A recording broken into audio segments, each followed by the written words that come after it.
Makes man perfect.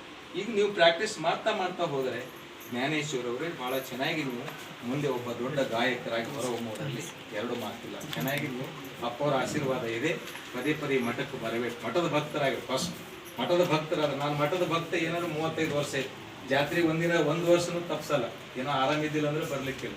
ಎಲ್ಲ ಜಾತ್ರೆಗೆ ನಾನು ಬಂದು ಮುಂದೆ ಕುಂತೀನಿ. ಮತ್ತು ಮ್ಯಾಲ ಕರೆದಾರ ಸನ್ಮಾನ ಮಾಡ್ಯಾರ ನನಗೆ. ಅವರು ಯಾವಾಗ ಯಾವಾಗ ನನಗೆ ಸನ್ಮಾನ ಮಾಡ್ತಾರೆ ನಾನು ಅಷ್ಟಷ್ಟು ಎತ್ತರಕ್ಕೆ ಹೋಗ್ಲಿಕ್ಕೆ. ಯಾಕಂದ್ರೆ ಈ ಮಠಾಧೀಶರನ್ನು ನೋಡಿದ್ದೀನಿ. ಆದ್ರೆ ಇದು ಇವ್ರು ಎದುರು ಹೇಳಕತ್ತಿಲ್ಲ. ಜ್ಞಾನ ಪ್ರಕಾಶ್ ಸ್ವಾಮೀಜಿ, ನಂಜುಂಡ ಸ್ವಾಮೀಜಿ ಅವರಂದ್ರೆ ನನಗೆ ಪಂಚಪ್ರಾಣ.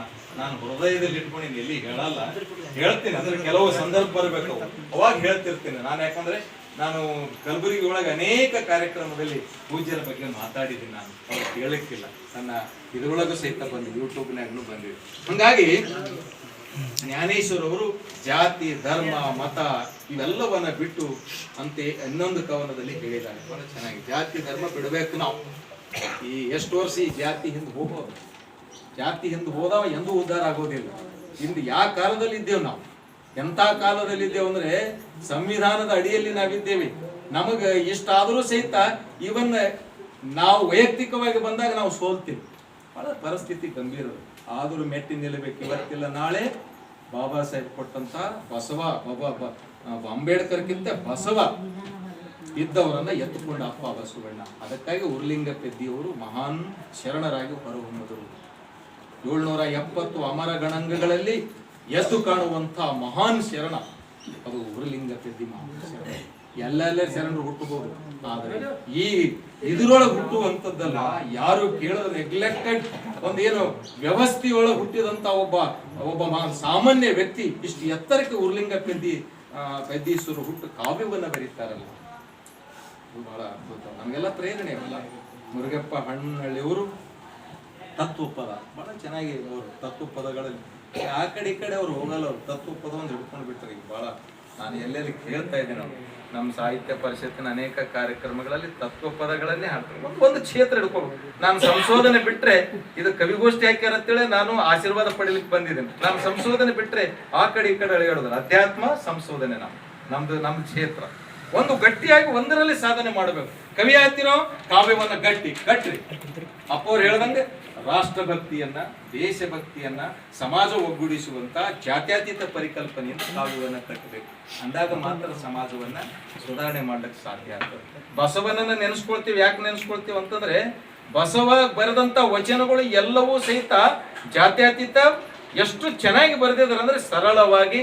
ಅಂದಿನ ಸಂದರ್ಭದಲ್ಲಿ ಯಾವ ಕಾಶ್ಮೀರದ ರಾಜ ಕಾಶ್ಮೀರ ಭಾಷೆ ಆಡ್ತಿದ್ದ, ರಾಜ್ಯತ್ವವನ್ನೇ ತೊರೆದು ಬಸವಣ್ಣನಲ್ಲಿ ಒಂದು ಆ ಕಾಯಕ ಮಾಡ್ತಾ, ಕಟ್ಟಿಗೆ ಆಗುವ ಕಾಯಕ ಮಾಡ್ತಾ ತನ್ನ ರಾಜ್ಯವನ್ನೇ ತೊರೆದು ಇಲ್ಲೇ ವಚನ ಬರಿದ, ಕನ್ನಡದಲ್ಲಿ ವಚನ ಬರೆದ ಕಾಶ್ಮೀರದ ರಾಜ ಅಂದ್ರೆ ತ್ಯಾಗ, ರಾಜ್ಯವನ್ನು ತ್ಯಾಗ ಮಾಡಿದ್ರು. ಅಂಥ ಪರಿಸರದಲ್ಲಿ ಇವತ್ತು ನಾವು ಬೆಳೀತಾ ಇದ್ದೀವಿ. ಅಂತ ಪುಣ್ಯ ಪುರುಷರ ನಡೆದಾಡದಂಥ ಪುಣ್ಯ ಭೂಮಿಯಲ್ಲಿ ಮುರುಗಪ್ಪ ಅವರು ಒಳ್ಳೆಯ ನೀವು 2 ಕವನ ಓದಿದ್ರು. ಗುರುತು ನೀ ಎಲ್ಲ ಇದ್ರ ಬಗ್ಗೆ ಸಂಬಂಧಪಟ್ಟಂಗೆ ಕೆಳಗ್ ಕುಂತವ್ರು, ಮ್ಯಾಲ ಕುಂತಂತವ್ರು, ಕೆಳಗ್ ಕುಂತಂತವ್ರು ತಾಳೆ ಹೇಳಿದ್ರು. ನೀನು ಮ್ಯಾಲಿನ ಅನುಭವಿಸಿದಲ್ಲ, ಕೆಳಗದು ಕೆಳಗ್ ಕುಂತವ್ರ ಬಗ್ಗೆ ವಿಚಾರ ಮಾಡ. ಇದು ಬಹಳ ವಿಶೇಷತೆ. ಕೆಳಗಿಂದ ನೀನು ಎಲ್ಲಿಂದ ಬಂದಿದ್ದು ಮರಿಬಾರ್ದು ಅನ್ನುವಂಥ ಸಂದೇಶನು ಅದರೊಳಗಿದೆ. ನಾವು ಬಹಳ ಜನ ಏನ್ ಮಾಡ್ತೇವೆ ಅಂದ್ರೆ ಬಹಳ ದೊಡ್ಡ ವ್ಯಕ್ತಿಗಳ ಅಂತಂದ್ರೆ ಕೆಳಗಿನ ಅಂತ ನಾವು ಎಲ್ಲಿ ಬೆಳೆದು ಬಂದಿದ್ದು ಅದು ಮರಿತೀವಿ. ಅದು ಮರಿಬಾರ್ದು. ಇನ್ನ ಗುರ್ಲಿಂಗ ಅವರಂತೂ ಈ ಮಠದ ಪರಮಶಿಷ್ಯರು, ಶಿಕ್ಷಕರು ಸಹಿತ ಮತ್ತು ಒಳ್ಳೆ ಈ ಮಠದ ಪರಿಸರದಲ್ಲಿ ಸಂಸ್ಕಾರ ಪೂರಿತನಾಗಿ ಅವರು ಬೆಳೀತಾ ಇದ್ದಾರೆ. ಅವರು ನಂಜುಂಡ ಮಹಾಸ್ವಾಮಿ ನಡೆದಾಡುವ ದೇವರು, ಅವರ ಪರಮ ಆತ್ಮೀಯ ದೇವರ ಕುರಿತು, ಆಮೇಲೆ ಶಿವಯೋಗೇಶ್ವರ ಕುರಿತು. ಶಿವಯೋಗೇಶ್ವರ ಮಾಡಿದಂಥ ಸಾಧನೆ ಸಾಮಾನ್ಯ ಸಾಧನೆ ಅಲ್ಲ.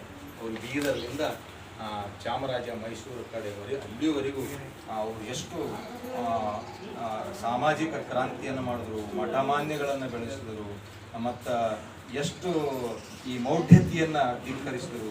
ಅನೇಕ ಜನರಿಗೆ ದೀಕ್ಷೆಯನ್ನು ಕೊಟ್ಟರು, ಲಕ್ಷಾಂತರ ಭಕ್ತರಿಗೆ ದೀಕ್ಷೆ ಕೊಟ್ಟರು ಶಿವಯೋಗೇಶ್ವರ. ಇವತ್ತು ಶಿವಯೋಗೇಶ್ವರನ್ನ ನೆನೆಸ್ಕೊಳ್ಳುವಂಥ ಕೆಲಸ ಅವರ ಕಾವ್ಯದಲ್ಲಿ ಬಂತು. ಯಾಕಂದರೆ ಇವತ್ತು ಜಾತ್ರೆ ಇರೋದೇ ಶಿವಯೋಗೇಶ್ವರ.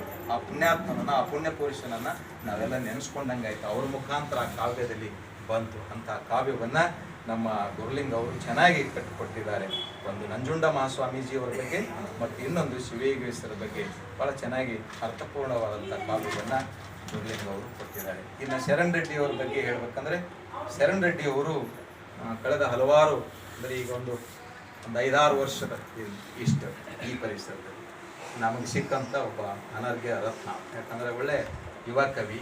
ಮತ್ತು ನಾವು ಈಗ ಆಗಲೇ ಮಾತಾಡಿದೀವಿ, ಈ ಶರಣರೆಲ್ಲ ಸಂಸಾರಿಕರಾದ, ನೀವ್ಯಾವ ಸಂಸಾರಿಕರಾದ್ರೆ ಸಂಸಾರದಲ್ಲಿ ಇದ್ದುಕೊಂಡೇ ಜಯಿಸ್ಬೇಕಂತ, ಎಲ್ಲ ಶಿಕ್ಷಕರಾಗಿರಿ ಎಲ್ಲ ಆಗಿರಿ, ಕಾವ್ಯ ಕಟ್ತಾನೆ ಎಲ್ಲ ಮಾಡಬೇಕು ಇದನ್ನು ಒಂದು ಅನ್ನುವಂಥದ್ದು ಅಂತ ಹೇಳಿದೆ ಅವ್ರಿಗೆ. ಚುಚ್ಚು ಮಾತುಗಳನ್ನೇ ಮೆಚ್ಚಿಕೊಳ್ಳಬೇಡ್ರಿ ಅಂತ ಈ ದಂಡಗುಂಡ ಬಸವ ಅಂತ ಇದರ ಹೆಸರ ಮೇಲೆ ಅವ್ರ ಟೈಟಲ್ ತನ್ನ ಕಾವ್ಯನಾಮ ಅಂತ ಇರ್ತಾವ. ಕೂಡಲ ಸಂಗಮ ಬಸವಣ್ಣವ್ರದ್ದು ಹೆಂಗದ ಹಂಗ ಅವರು ಒಂದು ಕಾವ್ಯನಾಮವನ್ನ ಇಟ್ಕೊಂಡಿದ್ದಾರೆ. ಬಹಳ ಚೆನ್ನಾಗಿ ರಾಷ್ಟ್ರಕೂಟರ ಕಾಲದ ವೈಭವದ ಬಗ್ಗೆ, ಕಲ್ಯಾಣ ನಾಡಿನ ಬಗ್ಗೆ ಚೆನ್ನಾಗಿ ತಮ್ಮ ಕಾವ್ಯದಲ್ಲಿ ಕಟ್ಟಿಕೊಟ್ಟಿದ್ದಾರೆ ಅವರು. ಬಹಳ ಅದ್ಭುತವಾದ ಇವತ್ತು ಗೋಷ್ಠಿ ನಡೆಯುವುದಕ್ಕೂ ಅವರು ಕಾರಣ. ಮುಂದಿನ ಸಲ ಪರಮ ಭಕ್ತರಾಗಿದ್ರೆ ಶರಣ್ ರೆಡ್ಡಿ ಅವರೇ, ಈ ಪರಂಪರೆ ನಾವು ಎಲ್ಲಿರ್ತೀವೋ ಗೊತ್ತಿಲ್ಲ, ಬಟ್ ನಮ್ಮನ್ನ ನೆನೆಸ್ಕೊಳ್ಬೇಕು. ನಿಮಗೊಂದ್ಸಲ ನಾವು ಕೊಟ್ಟು ಗುರುಲಿಂಗಮ್ಮ ಅದಕ್ಕೆ ಹೆಂಗಾಗ್ತದೆ, ಗುರುಲಿಗೂ ಎಲ್ಲ ಜವಾಬ್ದಾರಿ ಇರುತ್ತೆ, ಅವ್ರು ಮರಿತಿರ್ತಾರಮ್ಮ.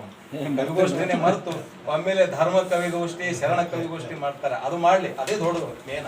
ಆದ್ರೆ ಮುಂಜಾನೆ ನಡೆಸುವಂತ ಕವಿಗೋಷ್ಠಿ ನೀವು ಅವ್ರಿಗೆ ಸಪೋರ್ಟ್ ಕೊಡ್ಬೇಕು. ಎಲ್ಲರೂ ಕೂಡಿ ಮಾಡಿದ್ರೆ ಆತ ಒಂದಿಷ್ಟು ಪ್ರತಿ ವರ್ಷ ನಾವು ಒಂದು ಇದು ಯಶಸ್ವಿ ಮಾಡೋಣ. ಕವಿಗಳಾದಂಥವ್ರ ಕೆಲಸ ಏನು? ಮಠಮಾನ್ಯಗಳಲ್ಲಿ ಬಂದು ಕವನ ಓದ್ರಿ, ನಿಮಗೆ ತಾಕತ್ತು ಬರ್ತದೆ, ಶಕ್ತಿ ಬರ್ತದೆ, ನಿಮ್ಮ ಕಾವ್ಯಕ್ಕೆ ಬೆಲೆ ಬರ್ತದ. ನೀವು ಅಂಥ ಕೆಲಸ ನೀವು ಮಾಡಬೇಕು. ಇವತ್ತೇನು ಬಂದಿರಲ್ಲ, ಮುಂದಿನ ಸಲ ನೀವು ಕಂಟಿನ್ಯೂ ಇರಬೇಕು.